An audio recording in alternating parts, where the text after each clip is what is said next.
गांव का नाम था रामपुर, जहां एक पुराना कुआं था। लोगों का कहना था कि उस कुएं में भूत का वास है।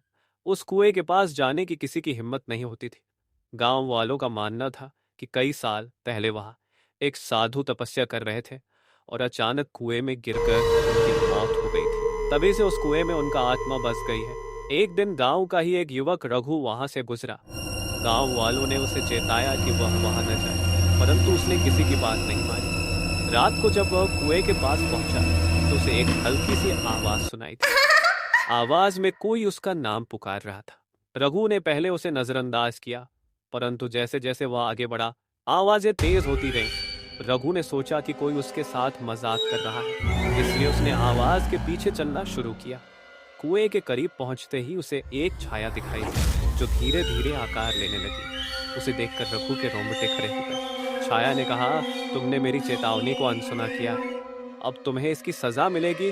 रघु घबरा गया और वापस भागने लगा, लेकिन उसके पैर वहीं जम गए। अचानक उसे लगा कि उसे किसी ने पीछे से पकड़ लिया है। रघु ने चिल्लाने की कोशिश की, पर आवाज नहीं निकली। वह हिलने की कोशिश करता रहा, पर उसे लगा जैसे उसकी सारी ताकत किसी ने छीन ली है।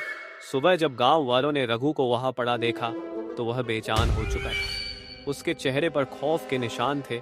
लोग कहते हैं कि उस रात रघु को कुएं के भूत ने अपने पास बुला लिया था।